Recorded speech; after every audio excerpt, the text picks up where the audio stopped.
Primeira Tessalonicenses, verso capítulo 1. Amém. Vamos orar ao Pai Nosso, deixa a Bíblia aberta. Pai nosso que está nos céus, santificado seja o teu nome. Venha o teu reino, seja feita a tua vontade, assim na terra como no céu. O pão nosso de cada dia. Perdoa as nossas dívidas, assim como nós perdoamos os nossos devedores. Não nos deixes cair em tentação, mas livres do mal, pois teu é o reino, o poder e a glória para sempre. Amém. Que Deus abençoe a igreja. Pode sentar e deixa a Bíblia aberta aí nessa primeira carta de Tessalonicenses, especialmente o capítulo 1. Irmãos, vamos pensar sobre qual é a igreja modelo. Quando diz que essa carta é escrita à igreja de Tessalônica, vamos supor que esta carta, em vez de Tessalônica, fosse Igreja Presbiteriana de Resende.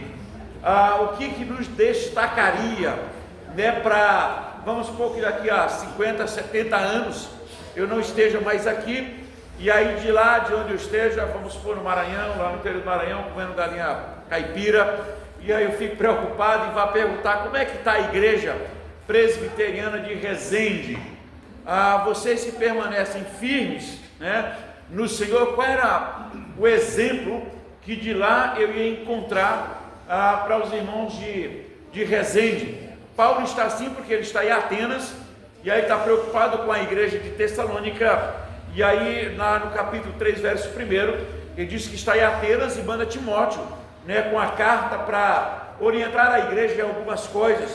Aí tem outra expressão interessante, que ele está preocupado em corrigir, em ajudar a igreja em alguma razão. Como é que está a fé? E ele diz assim: olha, ele veio para corrigir, para orientar, para reorientar, recaminhar a fé desses irmãos de Tessalônica, né? Então, a igreja de todos os tempos, ela tem 3 características que jamais poderão fugir delas. Hoje, algumas comunidades que a gente encontra aí na televisão, no dia a dia, igreja chamada eletrônica, querem ser marcadas porque na igreja tem mais milagres, ou porque na igreja se expulsa mais demônios, ou porque na igreja tem esse ou aquele ministério, seja de louvor, seja de coreografia, seja disso, daquilo. Então a igreja começa a imaginar que ela será diferenciada por alguma coisa extra que se encaixa, né, na sua liturgia.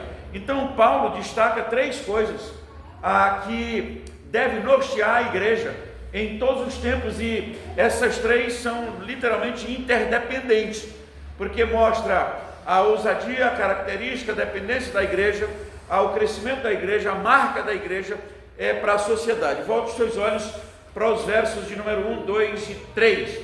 Ele diz assim: damos sempre graças a Deus por todos vós, mencionando-vos em nossas orações e sem cessar, recordando-nos diante do nosso Deus e Pai da operosidade da vossa fé, da abnegação do vosso amor, da firmeza da vossa esperança em nosso Senhor Jesus Cristo, e reconhecendo, irmãos,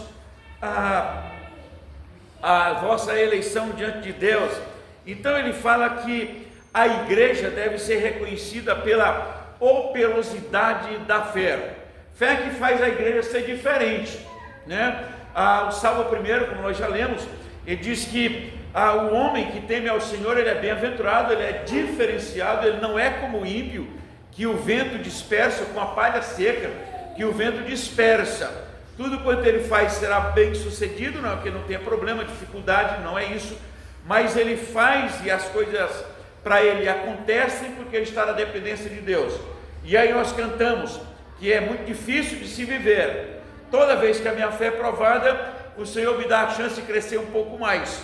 Ultimamente tem esse cântico novo que diz que se ele fizer, ele é Deus, se não fizer, ele continua sendo Deus. Mas há uma parte do movimento cristão que se ele fizer, ele é Deus, se ele não fizer, eu vou duvidar um pouco. E ele diz principalmente da fé, duvidar da fé. A Bíblia diz que Jó era um homem que tinha fé, a Bíblia diz que Jó era um homem temente a Deus, no entanto passa por uma calamidade. Mas o apóstolo Paulo escreve aos irmãos de Tessalônica, e ele vai dizer: eu me recordo e eu me lembro, e todos dão testemunho da operosidade da vossa fé. E ele diz: de tal modo que vocês se tornam um modelo para os crentes de toda a Caia, de toda a Macedônia, ao ponto de eu não precisar falar mais nada. Só vocês observarem aí, a partir do verso 6 principalmente, ele diz: olha, vocês são modelos, vocês são exemplo, que eu não preciso mais falar nada. Verso 7, de sorte que vos tornastes modelo para todos os crentes da Macedônia e Acaia, porque de vós repercutiu a palavra do Senhor, não só na Macedônia e Acaia, mas também por toda parte divulgou a vossa fé para com Deus, a tal ponto de não termos necessidade de acrescentar coisa alguma. Ele disse: não há mais o que acrescentar. A fé salvadora, mas a fé continuada, né? A vida da igreja. Então hoje em dia nós estamos com algumas dificuldades, porque eu comi uma meditaçãozinha rápida hoje pela manhã, baseada no Salmo 122, alegrei-me quando me disseram: vamos à casa do Senhor. Aí no período frio, alguns dizem assim: é frio, outros dizem é quente, né? Outros dizem eu tive programação ontem, outros dizem eu estive cansado, outros têm muita dificuldade. À noite a gente vai pensar um pouco mais a respeito disso, mas quais os obstáculos que nós colocamos para se reunir na casa do Senhor? Momento importante, momento extraordinário, momento que não tem outro igual na terra. Tanto que o Salmo 133, ele disse: é tão bom os irmãos estarem reunidos, que o Senhor ordena a sua bênção e a bênção para sempre. Ele disse: isso é na congregação dos santos, é na reunião. E Paulo disse: olha, isso é porque os irmãos têm a mesma fé. A segunda coisa que ele destaca aqui é sobre esse amor. Ele disse: olha, vocês têm fé e vocês têm amor, e na abnegação do vosso amor, amor comunitário, né? Amor que se alegra em ver o outro chegar na igreja, amor em nos encontrarmos na casa do Senhor, quando a gente vai entre gritos de alegria e louvor, é uma multidão, como diz o Salmo 42:4, em direção à casa do Senhor. O domingo deve ser para nós tirado como um dia especial, que é o dia de ir à casa do Senhor. Outra atividade, a não ser que seja algo que seja extremamente necessário, então é preciso faltar, mas não por sono, não por preguiça, não por desânimo, porque isso também mostra a nossa falta de fé e a nossa falta de amor, o nosso desânimo. E aí você deixa de ir um domingo à igreja, e aí no outro domingo você tem a mesma indisposição, e o nosso inimigo ele vai trabalhando isso. Começa a dizer que igreja não é necessário, tanto que nós temos um movimento hoje para os desigrejados, aqueles que não têm alegria em uma determinada igreja, então tem os desigrejados, então se cria um departamento, né, para esse grupo. Não, o amor por Deus, ou a fé em Deus, o amor pelos irmãos, a alegria do encontro me movimenta, né, para ir à igreja. Salmo 84 destaca isso, Salmo 122, Salmo 42, esse verso 4 especialmente, mostra, e o Salmo 133, mostra a alegria de estar na casa do Senhor, seja lutas, dificuldades, empecilhos, às vezes enfermidades, né, causa dificuldade, mas o normal é que nada nos atrapalhe a ir em direção à casa do Senhor, porque isso marca a fé e o amor abnegado. E tem outra coisa que nos movimenta também, que ele fala na sequência, que é a esperança em nosso Senhor Jesus Cristo. E lá em Colossenses 1, de 1 a 3, ele vai falar dos mesmos pontos: fé, amor, esperança e eleição. Então a esperança que nos movimenta, porque eu tenho esperança da volta de Cristo, eu tenho esperança que as trombetas do Apocalipse toquem, eu tenho esperança que se eu morrer, claro, vou para o céu, Eu tenho esperança de a qualquer momento Deus pode chamar a ficha e é a minha. E aí, como é que fica? Né? Então ele diz, olha, a fé me movimenta no instante presente. A fé me ajuda a superar os momentos de crises. O amor me alegra no meu cotidiano, né? No meu relacionamento com a igreja. Mas a esperança, ela me joga até além da fé e além da esperança. Aliás, além do amor. A Bíblia diz que, lá no 1 Coríntios 13, ele diz, agora, pois, permanece a fé, o amor, a esperança. Esses três, porém o maior deles é o amor, porque o amor permanece lá no céu. Então, a minha fé e o meu amor e a minha esperança deve ser o que norteia a igreja. É a marca da igreja. O povo não cristão, eles devem olhar para a igreja cristã e dizer o seguinte, olha, aquela igreja, aqueles irmãos, eles são marcados pela fé, pelo amor e pela esperança, e não por algum toque litúrgico, ou por alguma invenção que se criou para se manter, mas a fé, o amor e a esperança norteia a vida da igreja. E esta é uma, aliás, deve ser as três razões pelas quais nós viemos à igreja hoje.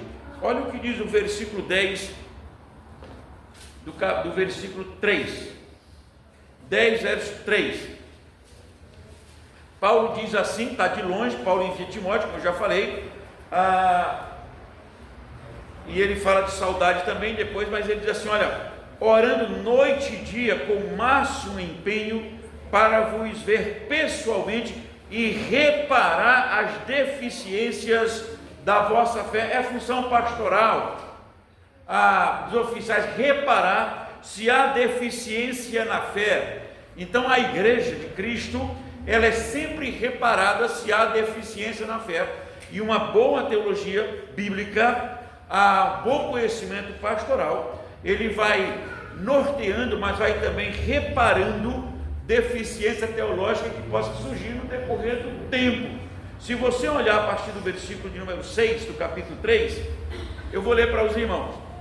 Paulo continua fazendo a sua pastoral e diz assim, olha, agora, porém, com o regresso de Timóteo, ele tinha enviado Timóteo, no verso 1, o Timóteo voltou trazendo notícia de como estavam os irmãos de Tessalônica, porque Paulo estava com muita saudade, então Timóteo volta trazendo notícia, e aí ele diz assim, vindo do vosso meio, trazendo-nos boas notícias da fé e do amor, e ainda de que sempre guardais grata lembrança de nós, isto é amor.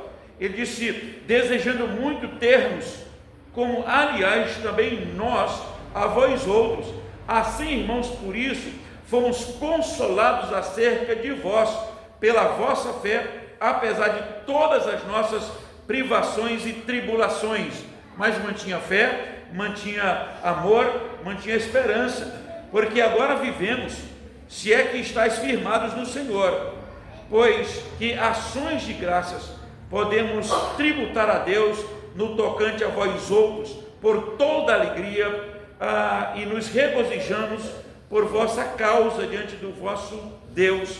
Então Paulo recebe Timóteo, traz boa notícia, e o Timóteo vai dizer, olha, eles lá são exemplo de fé, exemplo de amor, exemplo de esperança. E aí Paulo diz, eu sei que vocês me desejam, e eu também quero voltar. E ele disse, eu quero voltar primeiro, para me alegrar com vocês, na fé, no amor e na esperança, mas também corrigir ou reparar se há alguma deficiência na fé. É uma função do pastor Paulo, é uma função do pastor ou dos pastores da atualidade, ou pelo menos deveria ser, reparar as deficiências, os desvios ou devaneios da fé. E vamos fazer junto a oração do capítulo 3, do verso 11 ao versículo 13. Vamos ler juntos, você está com a Bíblia aberta aí. Verso 11, 12 e 13, todos juntos.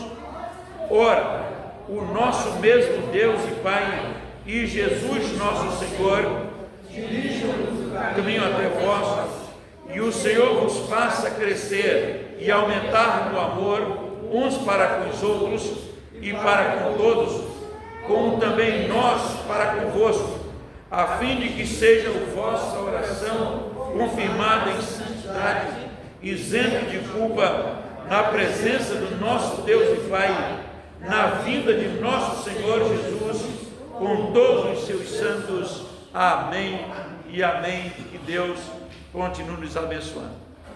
Irmãos, vamos dividir.